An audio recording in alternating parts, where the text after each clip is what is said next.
सभी साथियों को नमस्कार। सभी लोग स्वस्थ होंगे और अपनी पढ़ाई ठीक से कर रहे होंगे। तो आज की क्लास में आप सभी का स्वागत है। और आज जो आपकी क्लास है, हम लोग मौर्य साम्राज्य पढ़ रहे थे और मौर्य साम्राज्य में जो है सम्राट अशोक के विषय में पढ़ रहे थे। सम्राट अशोक के विषय में हम लोगों ने जो है प्रशासन को पढ़ा था और केंद्रीय प्रशासन में जो है 18 तीर्थों को जो है पढ़ लिया था। और उसके बाद देखते हैं कि 27 विभाग, उनके विभागाध्यक्ष कौन थे। तो अर्थशास्त्र में जो है 27 विभागीय अध्यक्षों की सूची मिलती है। तो अर्थशास्त्र में कितने विभागों की सूची मिलती है? 27 मिलती है। और जिसके जिम्मे कोई ना कोई सरकारी विभाग होता था, जिन्हें यूनानी लेखकों ने मजिस्ट्रेट कहा है और जिनके नाम जो है इस प्रकार से मिलते हैं। तो जो पन्याध्यक्ष था, ये पन्याध्यक्ष जो है वाणिज्य का अध्यक्ष था। सुराध्यक्ष होता था जो आबकारी विषयों, दारू शराब का अध्यक्ष था। सोनाध्यक्ष होता था जो बूचड़ खाने का अध्यक्ष होता था। सोनाध्यक्ष मतलब बूचड़ खाना। गणिकाध्यक्ष होता था जो वेश्यालयों का निरीक्षक होता था। सीताध्यक्ष होता था जो सीताध्यक्ष जो था या राजकीय कृषि विभाग का अध्यक्ष होता था। अकराध्यक्ष था तो अकराध्यक्ष ये खानों का अध्यक्ष होता था। कोष्ठागाराध्यक्ष होता था तो कोष्ठागाराध्यक्ष जो है कोष्ठागार का अध्यक्ष होता था ये। और कुप्याध्यक्ष होता था तो कुप्याध्यक्ष जो है वन तथा उसकी संपदा का अध्यक्ष होता था। कुप्याध्यक्ष क्या होता था? वन तथा उसकी संपदा का अध्यक्ष होता था। आयुधागाराध्यक्ष होता था तो आयुधागाराध्यक्ष जो था ये शस्त्र के निर्माण और कारखानों का अध्यक्ष होता था। तो जो आयुधागाराध्यक्ष होता था वही शस्त्र के निर्माण व कारखानों का अध्यक्ष होता था। जो शुल्काध्यक्ष होता था तो शुल्काध्यक्ष जो है राजकीय धन और जुर्माना से संबंधित अधिकारी होता था। जो सूत्राध्यक्ष था तो सूत्राध्यक्ष ये कताई और बुनाई विभाग का अध्यक्ष होता था। लोहाध्यक्ष जो था तो लोहाध्यक्ष ये धातु विभाग का अध्यक्ष होता था।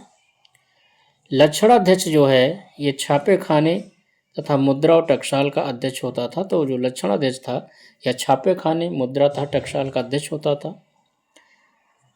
सुवर्णाध्यक्ष जो सुवर्णाध्यक्ष था ये स्वर्ण कोष्ठागार का अध्यक्ष होता था। और जो विविताध्यक्ष था तो विविताध्यक्ष जो है ये चारागाह का अध्यक्ष होता था। चारागाह का अध्यक्ष था, चारागाह की व्यवस्था को देखता था। मुद्राध्यक्ष जो होता था तो मुद्राध्यक्ष जो है पासपोर्ट विभाग का अध्यक्ष होता था। तो पासपोर्ट विभाग जो है इसी के अंडर में था। नवाध्यक्ष जो था तो नवाध्यक्ष ये जहाजरानी विभाग का ये अध्यक्ष होता था। तो नवाध्यक्ष जो है जहाजरानी विभाग का अध्यक्ष होता था। पन्याध्यक्ष जो है बंदरगाहों का अध्यक्ष होता था। और जो संस्थाध्यक्ष था तो व्यापारिक मार्गों का अध्यक्ष इसको कहा जाता था।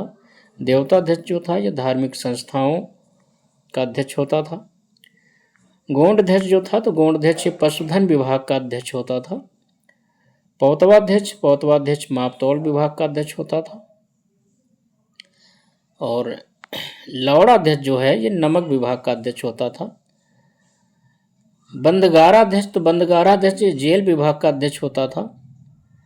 और महामात्रा प्रसरणाध्यक्ष जो है महामात्रा प्रसरणाध्यक्ष जो है खुफिया पुलिस तथा सूचना विभाग का जो है ये अध्यक्ष होता था।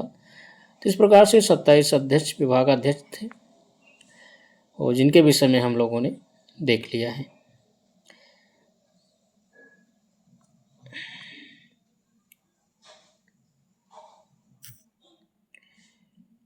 इसके बाद देखते हैं तो जो विभागीय ये अध्यक्ष होते थे तो विभागीय अध्यक्षों को जो है 1000 पौंड वार्षिक वेतन दिया जाता था।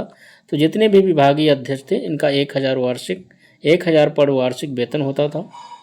अशोक ने अपने तीसरे और छठे शिलालेख में जो है मंत्रिपरिषद के कार्यों का उल्लेख किया है। तो अशोक ने जो है अपने तीसरे और छठे शिलालेख में मंत्रिपरिषद के कार्यों का उल्लेख किया है। दिव्यदान में जानकारी मिलती है कि मंत्रिपरिषद के विरोध के कारण जो है अशोक को बौद्ध संघ के प्रति किया जाने वाला अपव्यय रोकना पड़ा था। तो दिव्यदान में इस बात का उल्लेख मिलता है कि मंत्रिपरिषद के विरोध के कारण अशोक को बौद्ध संघ के प्रति किया जाने वाला अव्यय जो है रोकना पड़ा था। अब प्रांतीय प्रशासन के विषय में हम लोग समझ लेते हैं। प्रांतीय प्रशासन क्या है? तो चंद्रगुप्त मौर्य ने शासन की सुविधा के लिए विशाल साम्राज्य को स्थापित किया था और अपनी इस विशाल साम्राज्य को है उसने 4 प्रांतों में विभाजित किया था। तो चंद्रगुप्त जो मौर्य था इसने अपने विशाल साम्राज्य को 4 भागों में विभाजित करता है, 4 प्रांत बनाता है और उसके समय में इन प्रांतों को चक्र कहा जाता था। तो चंद्रगुप्त मौर्य के समय में प्रांतों को चक्र कहा जाता था। अशोक जब शासक बनता है तो अशोक के समय में जो है प्रांतों की संख्या 4 से बढ़कर 5 हो जाती है। तो अशोक के समय प्रांतों की संख्या कितनी थी? 4 थी। चंद्रगुप्त मौर्य के समय कितनी थी? 4 थी। और अशोक के समय कितनी थी? 5 थी। प्रांत कौन थे, उनकी राजधानी कौन थी? तो अशोक के समय जो प्रांत थे वो कलिंग का प्रांत जो है अशोक के समय में बढ़ाया गया था। तो 5 प्रांतों के विषय में, जिससे उत्तरापद जो था इसकी राजधानी तक्षशिला थी। जो दक्षिणापद जो प्रांत था इसकी राजधानी सुवर्णगिरी या वर्तमान कनकगिरी भी कहते हैं इसको। अवंती राष्ट्र प्रांत की जो राजधानी थी उज्जैनी थी और कलिंग प्रांत की जो राजधानी थी वो तोलसी थी। प्राची या मध्य देश की राजधानी जो थी वो पाटलिपुत्र थी, जो उनकी राजधानी थी, मेन राजधानी थी। तो इस प्रकार से ये प्रांत, इनकी राजधानियाँ, ये आपके एग्जामों के लिए महत्वपूर्ण है, पूछा जाता है। इन प्रांतों के अंतर्गत कई इन प्रांतों के अंदर कई मंडल होते थे जो प्रशासनिक विभाजन किया गया था मंडलों में। तो प्रांतों का जो विभाजन है वो मंडल में किया गया था और मंडल पर जो है महामात नामक अधिकारी होते थे। मंडल का जो प्रमुख अधिकारी के नाम मिलते हैं वो प्रादेशिक हैं, प्रदेष्टा मिलते हैं। मंडलों के विषय में हम लोग समझ लेते हैं मंडल कौन कौन से थे। तो 4 मंडलों की जानकारी हमको जो है मिलती है।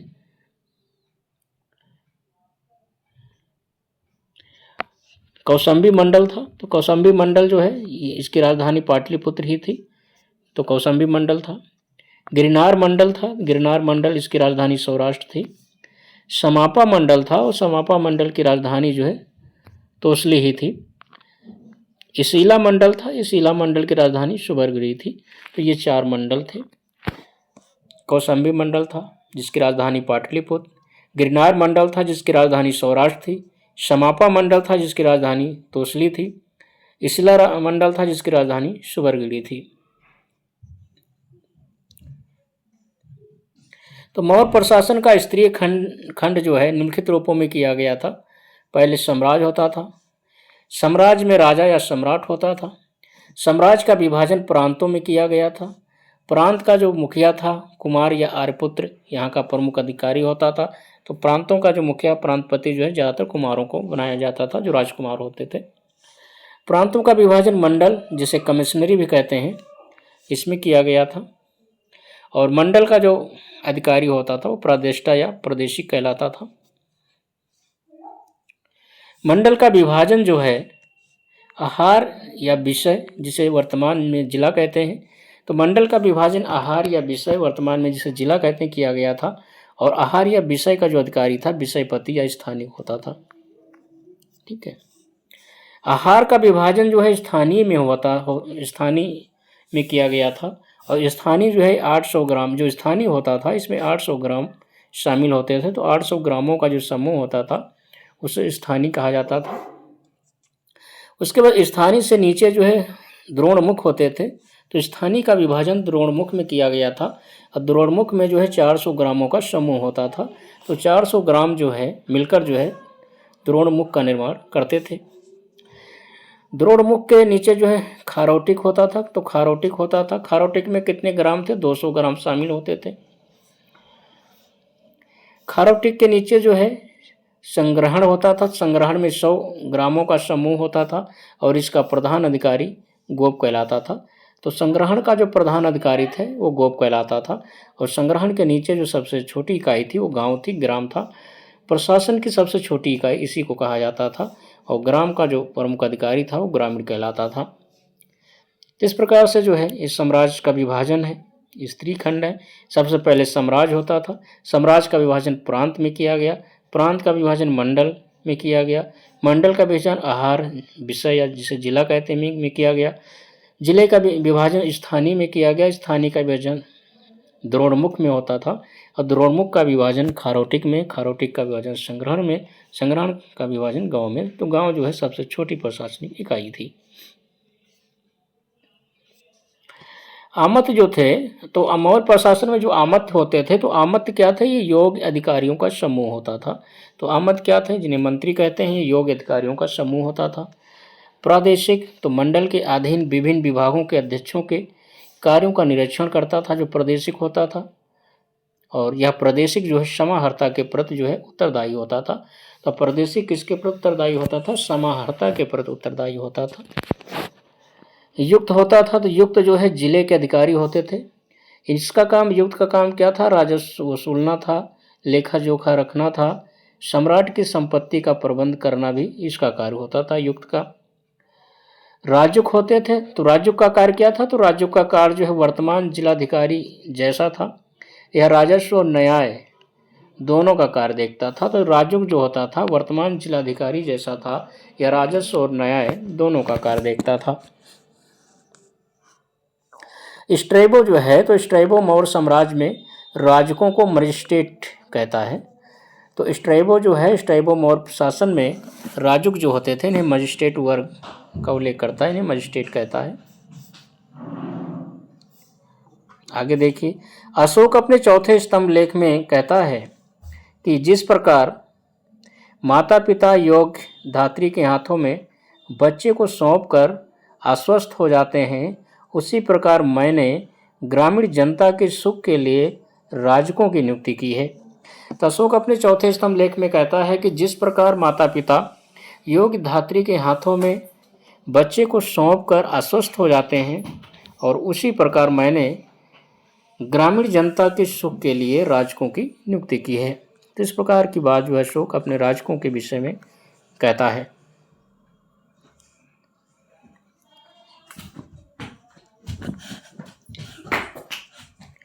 अशोक के 12वें शिलालेख में, तो अशोक के 12वें शिलालेख में धम महामात्र, स्त्राध्यक्ष महामात्र, ब्रज भूमिक महामात्र नामक 3 पदाधिकारियों का उल्लेख मिलता है। तो अशोक का जो 12वां शिलालेख है, तो 12वें शिलालेख में धम महामात्र, स्त्राध्यक्ष महामात्र, ब्रज भूमिक महामात्र पदाधिकारियों का उल्लेख मिलता है। मेगस्थनीज, तो मेगस्थनीज के अधिकार, जिले के अधिकारियों को एग्रोनोमोई कहा जाता था। तो जो मेगस्थनीज जिले के जो अधिकारी थे, उन्हें एग्रोनोमोई कहा जाता था।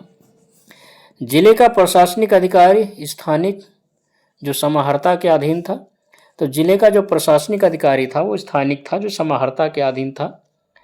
महामात, तो महामात प्रमुख आमत नगरों का अधिकारी होता था। जो महामात होता था तो नगरों का अधिकारी, आमत नगरों का अधिकारी होता था। और इसके बाद नगर प्रशासन देख लेते हैं। तो नगर प्रशासन में कौन कौन से मेन अधिकारी होते हैं।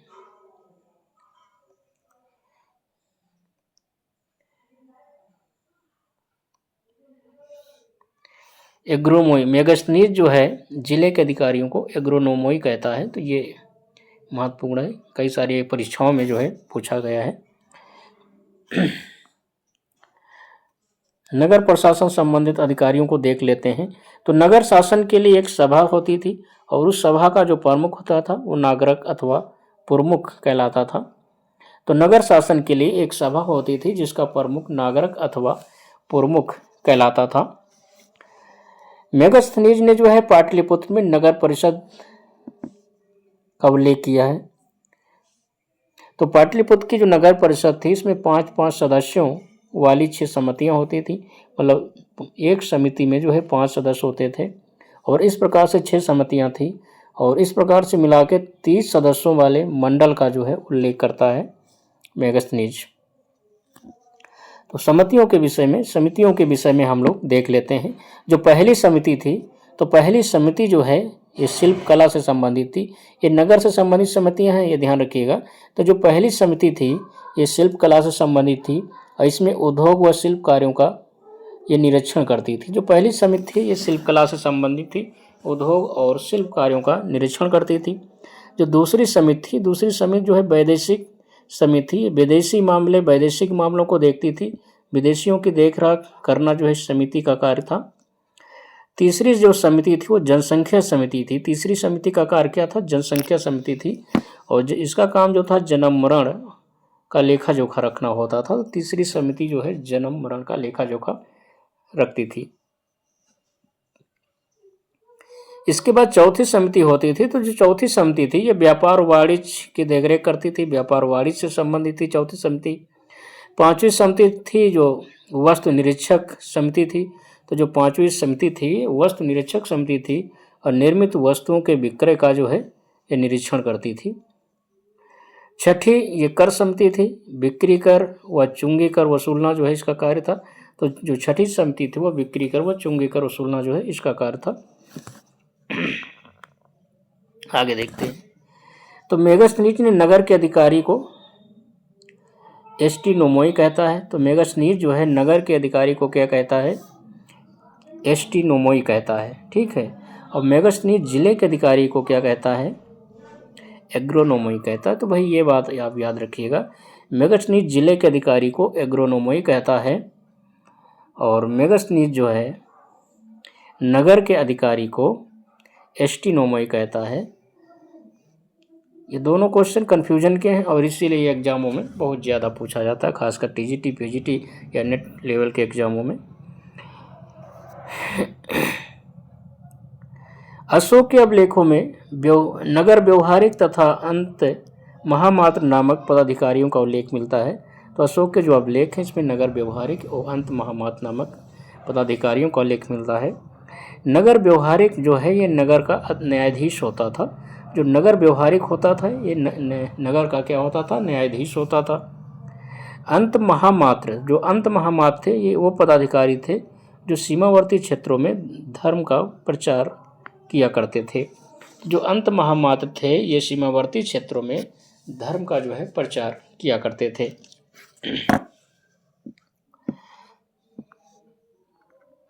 आगे देखिए, प्रांतों का शासन राजवंशी कुमार या आर्यपुत्र नामक पदाधिकारियों द्वारा होता था। तो प्रांत ज़्यादातर जो है कुमारों राजकुमारों को जाया करते थे जो परिवार से संबंधित लोग थे।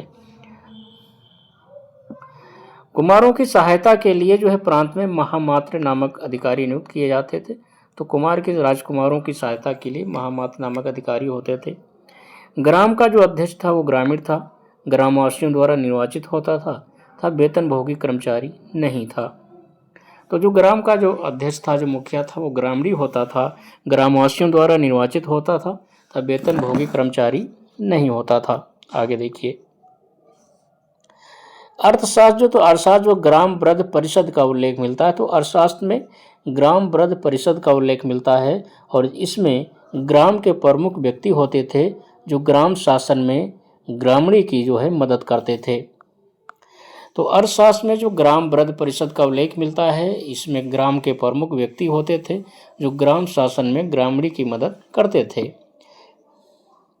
ग्राम वृद्ध परिषद जो है जो ग्राम वृद्ध परिषद होती थी ये न्याय का कार्य करती थी। तो ग्राम वृद्ध परिषद क्या करती थी? न्याय का कार्य करती थी। आगे देखिए, ग्रामीण जो है कृषकों से भूमि कर यक्त कर राजकीय कोषागार में जमा करता था।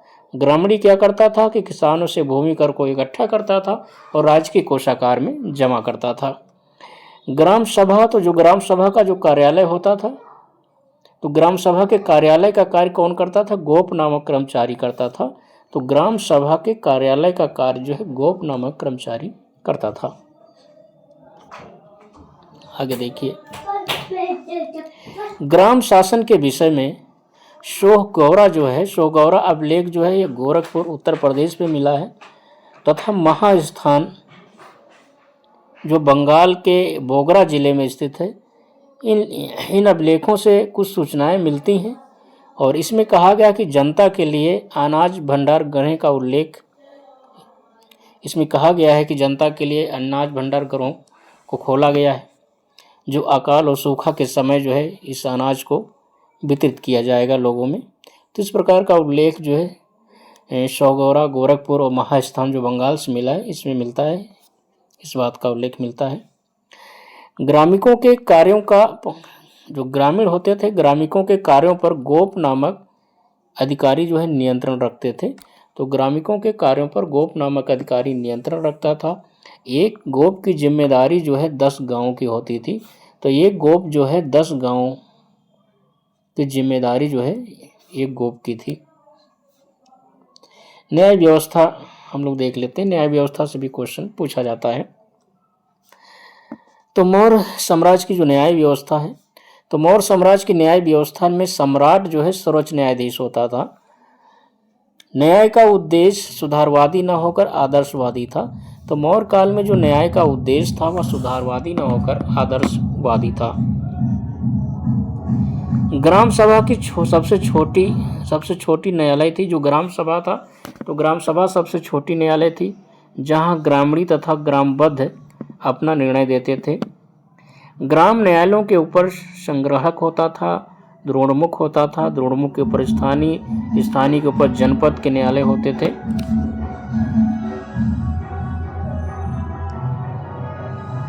अर्थशास्त्र में 2 प्रकार के न्यायालय थे। एक तो धर्म स्थलीय न्यायालय था, दूसरा कंटक शोधन न्यायालय था।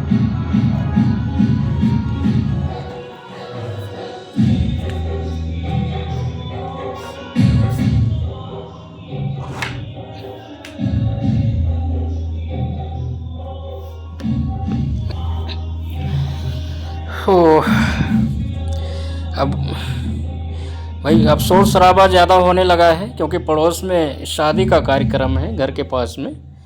अब इसलिए अब डीजे वोजे लोगों ने बजाना शुरू कर दिया है, तो मुझे लगता है आप लोगों को डिस्टर्ब होगा और मैं चाहता था ये पूरा हो जाए न्याय व्यवस्था।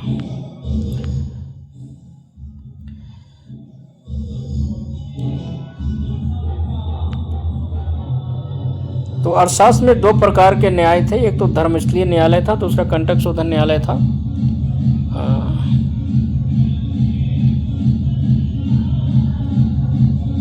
धर्मस्थलीय न्यायालय जो था इसे दीवानी अदालत भी कहते थे और इसमें नागरिकों के पारस्परिक विवादों का निपटारा होता था। जो धर्मस्थलीय न्यायालय था इसमें इसे दीवानी अदालत कहते थे।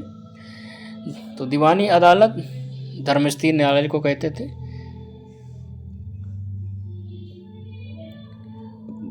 जिसमें पारस्परिक विवादों का निपटारा किया जाता था। दीवानी अदालत में ही चोरी, डाके, लूट के मामले जिन्हें साहस कहा जाता था, ये सब धर्मस्थलीय न्यायालय में ही पेश किए जाते थे। कुवचन, मानहानि, मारपीट संबंधी मामले भी जो है धर्मस्थलीय न्यायालय में लाए जाते थे, जिन्हें वाक पौरुष या दंड पौरुष भी कहा जाता था। दूसरा जो न्यायालय था वो कंटक शोधन न्यायालय था और कंटक शोधन न्यायालय को फौजदारी अदालत कहा जाता था। इसमें राज तथा नागरिकों के मध्य होने वाले विवादों का निपटारा किया जाता था। व्यवहारिक महामात्र को नगर न्यायाधीश कहा जाता था। जो व्यवहारिक महामात्र उसे नगर न्यायाधीश कहते थे तथा जनपद न्यायाधीश को रज्जुक कहा जाता था। अशोक अपने अभिषेक के 26वें वर्ष में रज्जुकों को न्याय संबंधी अधिकार जो है प्रदान किया था। तो सम्राट अशोक जो है अपने शासन के 26वें वर्ष जो है रज्जुकों को न्याय संबंधी स्वतंत्र अधिकार जो है दे दिया गया था। कौटिल्य जो अपने अर्थशास्त्र में 3 प्रकार के अर्थदंडों का उल्लेख करता है। एक तो पूर्व साहस दंड का, मध्यम साहस दंड का, उत्तम साहस दंड का। तो 3 प्रकार के दंडों का उल्लेख करता है।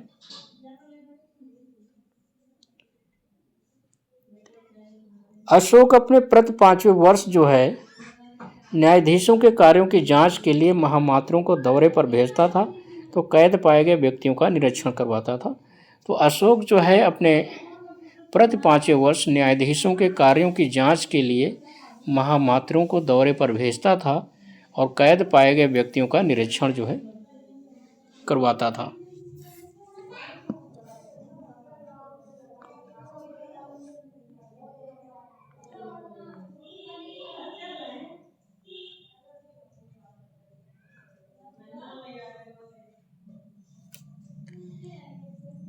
इसके अलावा हम लोग देखते हैं गुप्तचर व्यवस्था। तो गुप्तचर व्यवस्था को देख लेते हैं। तो गुप्तचर विभाग जो है एक पृथक आमत्य के अधीन रखा गया था, जिसे महामात्य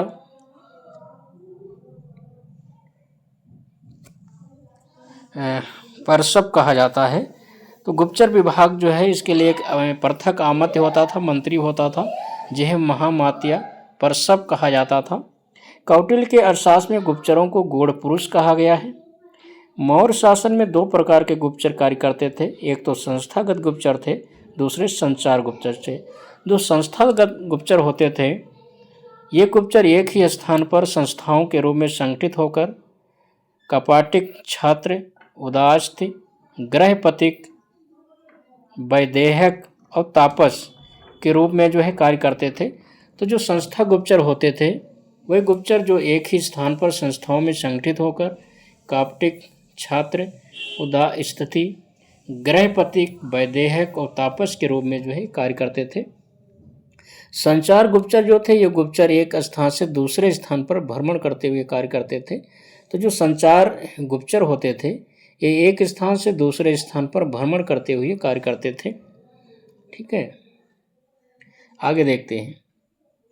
एरियन ने गुप्तचरों को ओवरसियर और स्ट्रैबो ने जो है इंस्पेक्टर कहा है।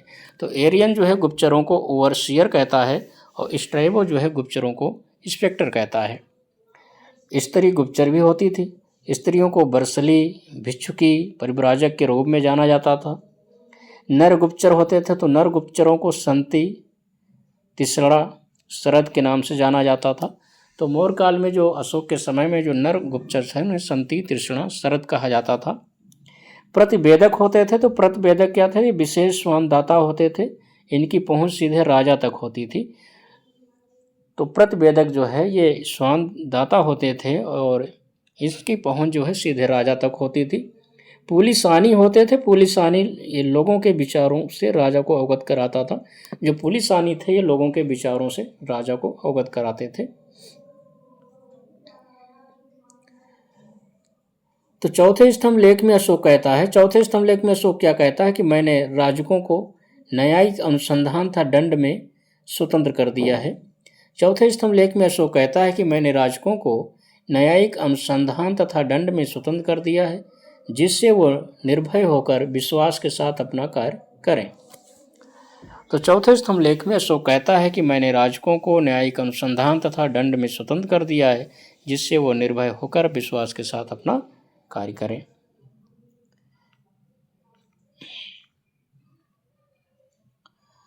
और इसके बाद देख लेते हैं सैन्य व्यवस्था।